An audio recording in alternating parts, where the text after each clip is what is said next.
Chapter 10, My Parasite and Me. Black energy sparkles around Yamura, dancing around his body in flames. Waves of heat distort the view around him into rippling mirages, and Rapture is forced to blink several times to try and see him more clearly.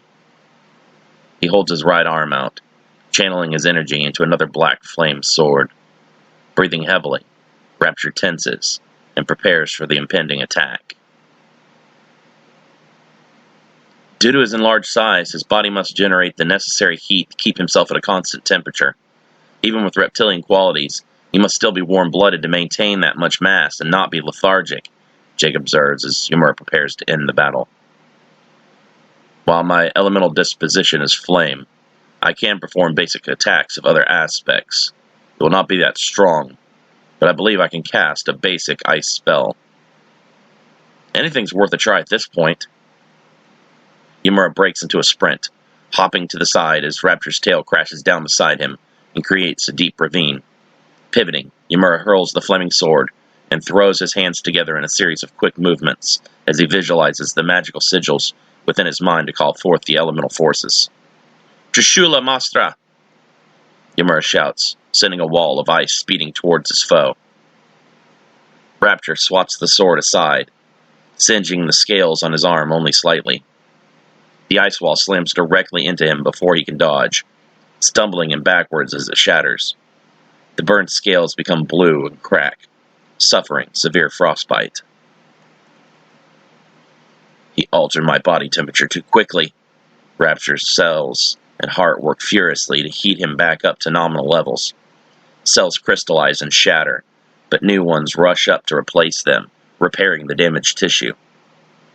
Yamura rushes, leaping at Rapture and combusting a new black flame sword in his hands. With a two-handed thrust, he drives the blade down through the frozen scales. The flames spread out, increasing the damaged area. Rapture howls and thrashes in agony. His tail whips around, launching several cars high into the air. Yamura quickly retreats, nearly being crushed by the falling vehicles. The scales around the wound turn gray and die, shedding to the ground. How is this even possible? Rapture wonders, unable to curb the decay of his body. I can't heal such a large wound in this form. The strain is already too great.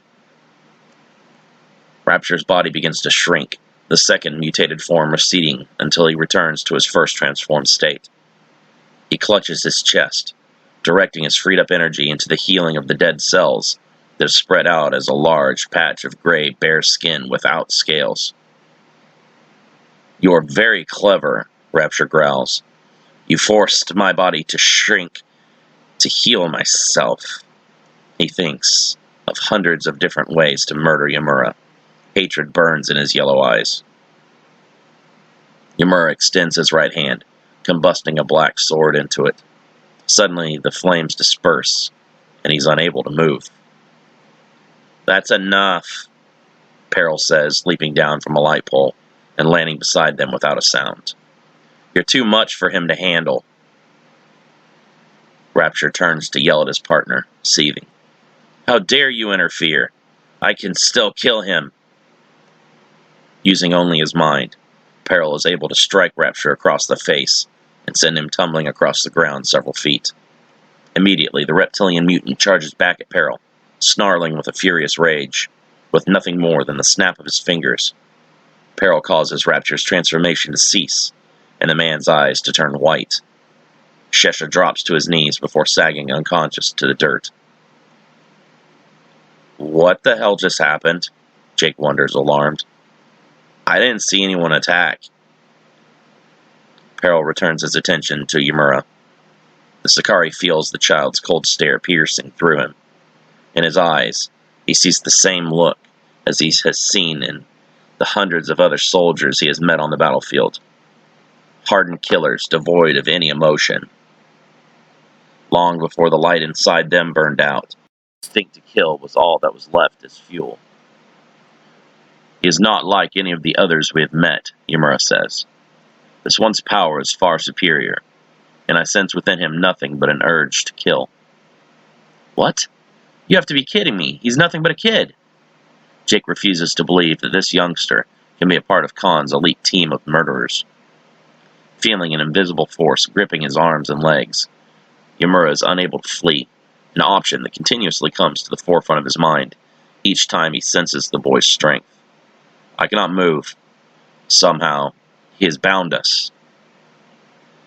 Is that shadow-controlling guy back up? Maybe he's attacking us from a concealed position. Peril raises his arms, causing Yamura to also raise up off the ground. A tightness grips his arms and legs, but he cannot seem to focus on their cause. A pinch is felt in the back of his head, so deep that he doesn't know exactly where it's coming from. Peril throws his arms back down, slamming Yamura face first into the ground. Small bits of rock cut into his skin, and blood trickles down his face. Beneath his mask, Peril smiles. He enjoys inflicting pain and suffering on others. It is only during these times that Peril expresses any kind of emotion. As far back as he can remember, his short life has been filled with nothing but pain. He knows that he once had an older brother, a father, a mother.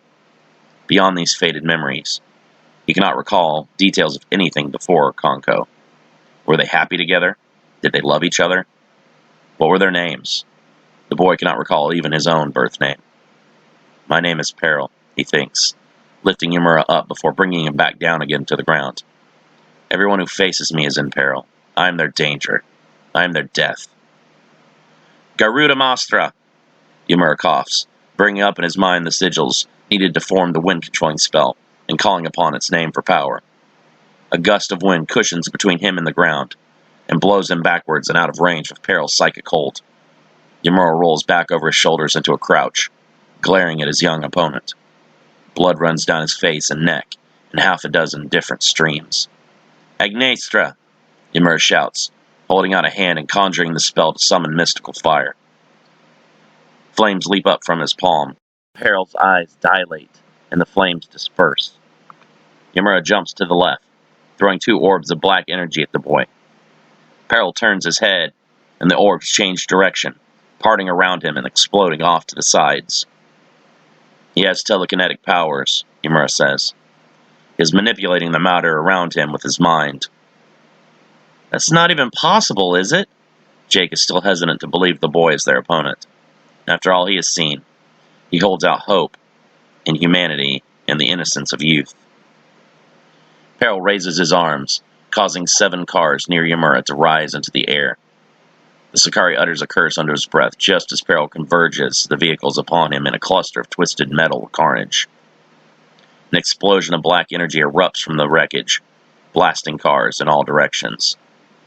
A figure drops to his hands and knees from the center of the pile, gasping for breath. Fuck me, Jake whispers, looking up to see that he's been tagged in order for Yamura to recover his depleted energy. Sifting through the ruins of his former classroom, Kochi attempts to locate any viable chemical materials not destroyed in the attack or afterwards by hazmat crews. Arms full of blackened bottles of odd powders and foul-smelling liquids with italicized Latin names, he returns to his makeshift class located in the school library. On his way back to the school earlier in the night, he noticed multiple buses and vans parked along the sides of the road. Numerous people were loading up into the vehicles in what appeared to be an evacuation effort. Several men in black BDUs eyed him suspiciously as he passed, speaking into their radios immediately. A frequent listener to the local news radio station, he had not heard anything of a tornado or any other catastrophe that would warrant an evacuation. Come to think of it, he hadn't heard anything on the radio but commercials. Among the few people not on Khan's payroll to suspect why the evacuation is occurring, Kochi could feel a cold emptiness from within. The time has finally come for Antonio Khan's grand scheme to come to fruition. The town will be harvested of its citizens, and it will be as if Clavemont never was. Where's Jonas? Kochi asks, returning to the library. Raquel stands beside a round table with a large metal case sitting atop it. Her expression is one of fear, sadness, and regret. Khan's outed both of us. Jonas went home to retrieve his son before the crew arrived. Kochi understands where the conversation is leading and balls his fists in anger. I don't believe he's aware of your involvement. Even now, you may still be our only chance to stop this disaster, Raquel continues. Were they able to weaponize the rude boy? Kochi knows Brian from his class. He also knows the teen to be intelligent, resourceful, and independent. But he is not a fighter. If Brian were made to battle for the purpose of Khan testing out his biosuit, the boy will almost certainly be killed. The crew collected him, but due to the efforts of Operative Storm, both he and another were released. Who's the other? Will they be able to buy us the time we need? He's a Sakari, and very powerful. He's almost dead even with Rapture in terms of strength. Kochi frowns, trying to decipher the word Sakari in his mind. I'm not familiar with that word. What is a Sakari? It's a demonic creature from another dimension. Its soul is placed into the body of a teenage boy. Khan is in contact with one of the other beings who identifies herself as this one's elder sister. Shaking his head, Kochi wonders how he got into this position. In his youth, he never believed in fanciful tales of aliens, mutants, or demons. All around him, the unbelievable has not only become fact, but also deadly. I saw Conco operatives beginning the evacuation process on my way in. Have things really spiraled so far out of control? Kochi asks. Raquel nods. Commander Hajir is personally seeing to the extraction on non-Seed family citizens. Your name will be on that list, I'm afraid. With everything else going on, I'm sure they'll have their hands full to worry about one washed-up old man such as myself. Kochi smiles. Hopefully I'll be able to finish my work here before they notice. He stares at the chemicals lying on one of the tables. We still don't have a reliable delivery system in place. Once transformed, we won't be able to penetrate the scaly hides of the parasitic hosts with mere syringes. On top of that, I only had enough supplies left after they attacked my storeroom to produce 3 doses. Raquel understands the implications, and her confidence in their success plummets drastically. With only 3 doses, they will have 0 room for error. We can't act too quickly. Khan's 3 strongest will need to be taken out with the serum, leaving numerous other viable threats. The Sakari, Operative Storm, and the Rude Boy have already managed to defeat Scarab, Demolition, and most of the crew. If they can somehow take out either Rapture or Peril, we can use the 3 doses on the other, Commander Hajir, and Deborah Rude. We shouldn't be leaving this up to children. One of us should be down there in that biosuit fighting. I have no formal training in combat. Are you perhaps citing some secret fighting skills? Kochi is silent, staring hard at the hallway. With a long sigh, he finally responds. I don't like this one bit. It feels cowardly. For so long it's been us fighting Khan behind the scenes. When the final battle finally arrives, we leave it up to the innocents who we're protecting to finish the job. Have faith in these youth. They may surprise you. It's too dangerous to be playing around here, kid. Where are your parents? Did they run off in the commotion? Asked Jake, hoping to be able to reason with the youngster. I am the commotion, laughs Peril, activating his parasite and causing his aura to spin around him violently. Do not underestimate this whelp. He's incredibly strong for a child, Yamura says, eyes closed, and sitting in the corner of Jake's mind with his hands on his knees. But how? They're evil. How did they get a child to work for them? Things are not always so black and white. You should know this by now. I don't want to fight you, kid. Go on, says Jake, turning to leave. I don't want to fight you either. It'd be a waste of my time. Pearl laughs and turns back to Jake. We are going to have to fight him. But we can't, Yamura. He's just a child. If we do not attack, this child is going to eviscerate us. I can't. If you cannot do it, let me. Then it will not be on your conscience. You just have to buy me enough time to recover. I've been told the GX Parasite gives its host a gift when the bond is successful. You've probably seen some of those gifts already.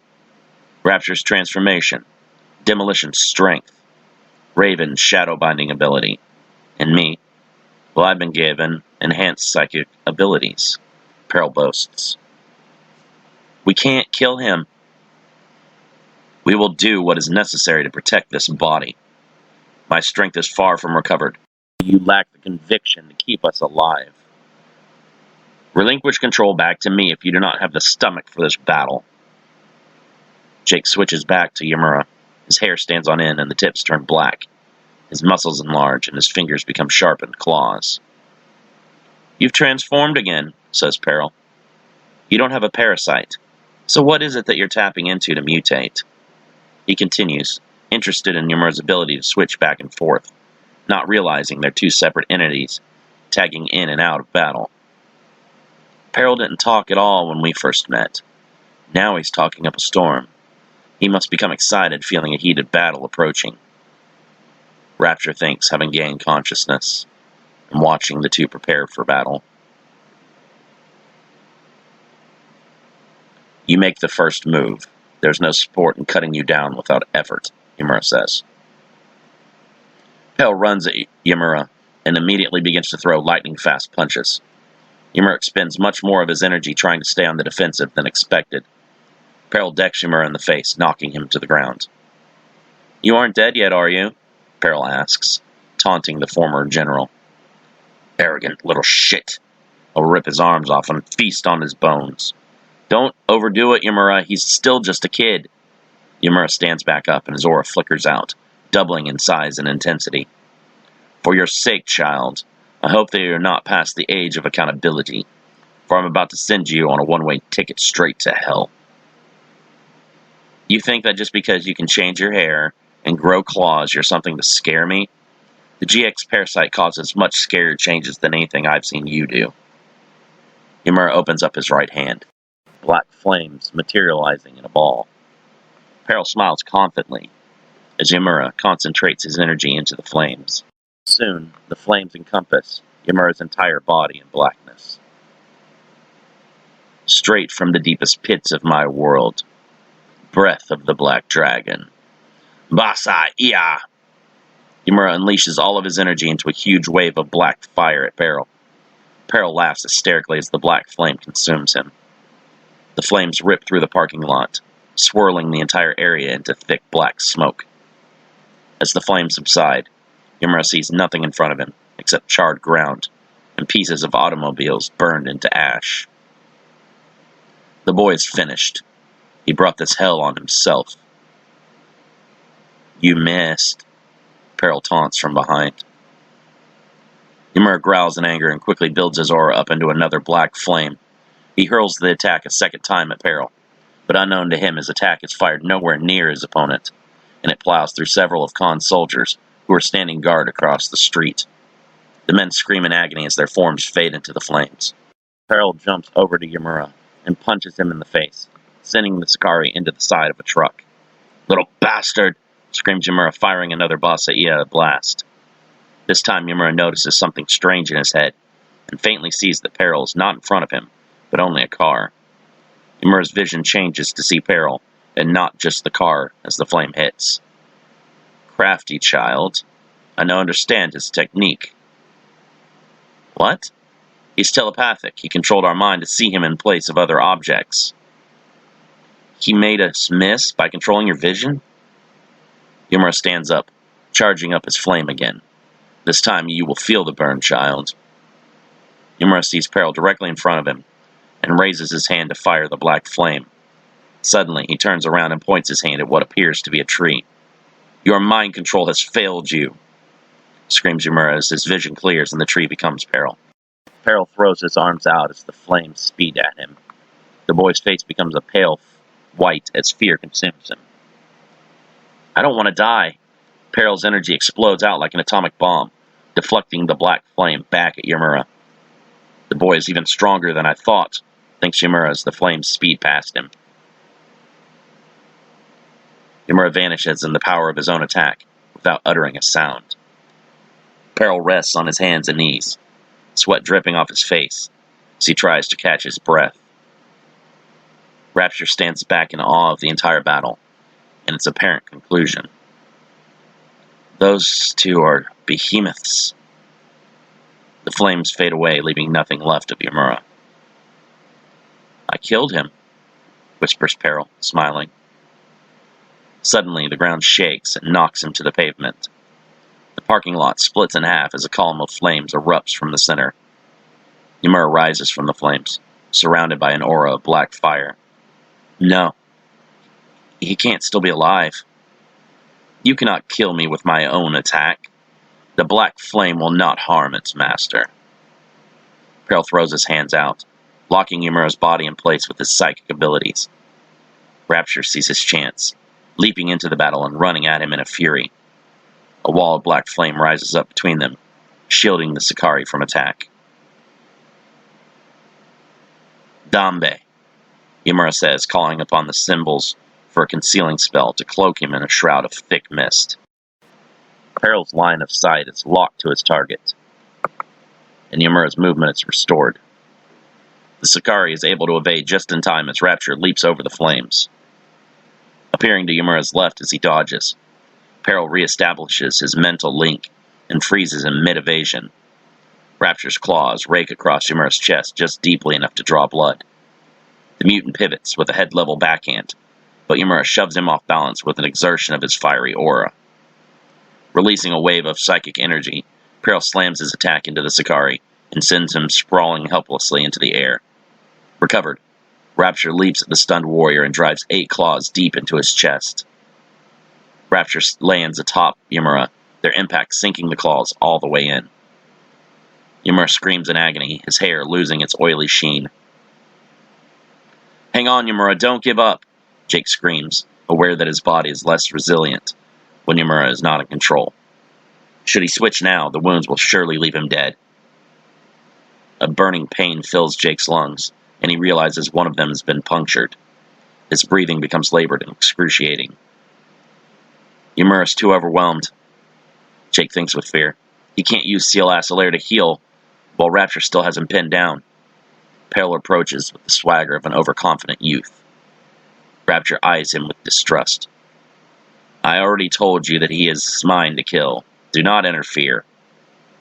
Peril swats Rapture away with the force of unseen power, generated mentally. Growling, Rapture lands in a crouch and glares at his partner. "After I did all the work, you couldn't beat him on your own, so you don't deserve the honors of finishing him off." "How dare you touch me?" Rapture snarls, saliva exploding in froth from his jaws. "I'll tear you to pieces." 2 left. Jake inventories the amount of healing spirits left stored as tattoos on the Sicarii's body from their previous battles. "For the love of God, Yamura, use one to heal us now." Barely conscious, Yamura releases one of the tattoos and closes up his wounds. He stands up with a short boost of stamina caused by the Seal Acelair technique. In addition to healing a wound, the ability also grants an increased adrenaline rush. Surrounding his body with the black flame, Yamura hopes to take both opponents out in a single all-out push. The flames sweep over the lot and vaporize the cars, but both Peril and Rapture manage to see the attack in time and leap into the air to evade. As soon as the boy lands, a second flame speeds at him and forces him to dodge again. Yamura continues to hurl the flames at Peril, who leaps and darts across the lot to stay alive. All of a sudden, the flames vanish, and Yamura drops to his knees in pain, clawing at his head. Yamura's hair returns to normal and his tattoos fade. He is forced out of control in a flash of light. Jake looks around to see that he's in control again, and surrounded by 2 of the most powerful of Khan's forces. "Yamura?" Nothing. Damn, he must have burned up all of his energy and passed out. Now I'm stuck in control again. But I don't have any energy either. I'm a sitting duck here. "Couldn't maintain your strength?" asks Rapture, smiling as he walks over to him. Jake balls his fists, shaking with anger and fear. Peril walks towards him confidently. "I'll do the honors," says Peril, aiming his palm towards Jake's face. Jake backs away slowly as both Peril and Rapture approach him. "This is really bad. Without Yamura, I can't defend myself against fighters of their caliber. You will do no such thing.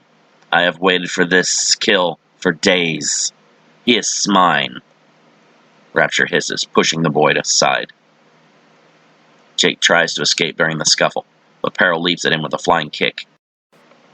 Jake dives forward, rolling underneath him, and as Peril lands, Jake pivots, kicking him in the face. Peril spirals in the air, crashing headfirst through a windshield. Jake lowers his leg and turns to Rapture, an intense glare in his eyes that makes the reptilian behemoth shudder. Rapture runs at Jake and slashes at him several times with his claws. Jake ducks and weaves, trying to stay ahead of the monster. Rapture presses on, not letting up. Jake's foot slips slightly on a rock. He readjusts his weight so as not to fall, but Rapture is on him, slashing him across the chest. Screaming in pain as the thick claws rip through his flesh, Jake begins to fall back, but counters with the right hook to the face, pushing Rapture off him momentarily. Jake leaps back, holding his bleeding chest. Damn, it's deep. I'm already losing a lot of blood. Jake fights to stay conscious, as his vision blurs and his body becomes heavy. Rapture grins, blood dripping from his claws. You're not nearly as fun to play with as your other self. If you like playing with Yumura so much, give me about a 30-minute breather so he can tag back in, Jake coughs. Rapture shakes his head slowly. While I do enjoy the thrill of a good battle, I must also know when it is to move in for the kill. You will get no more second chances from me, boy. I get it. Jake tries to laugh, but it hurts too much. You're afraid of him. I don't blame you. Yumura made you look like a punk until Psychic Boy had to step in and help you. I did not require any assistance, Rapture growls. I had everything under control. That must hurt your pride a lot, Jake grins, his teeth stained red with blood. Having some first grader step up and take on an opponent that you couldn't handle. I defeated your other self multiple times. Then I guess you aren't really good at the finish after all, huh? How's it that we just keep coming back for more? You keep coming back because you are a pest, Rapture growls. But that is over now. This time, you die for real. I gotta keep him talking, Jake thinks, still clutching at his bleeding wounds. Yumura is still unresponsive. He needs more time to recover. He's stalling, you idiot, Peril growls, pulling himself free from the windshield. Rapture balls his fists in anger, mad at himself for falling for Jake's tricks. You're going to die. There will be no more delays. Damn it, Jake thinks in frustration. I'm completely out of ideas. If Yumura doesn't wake back up soon, there'll be nothing left to stop these two monsters from finishing me off.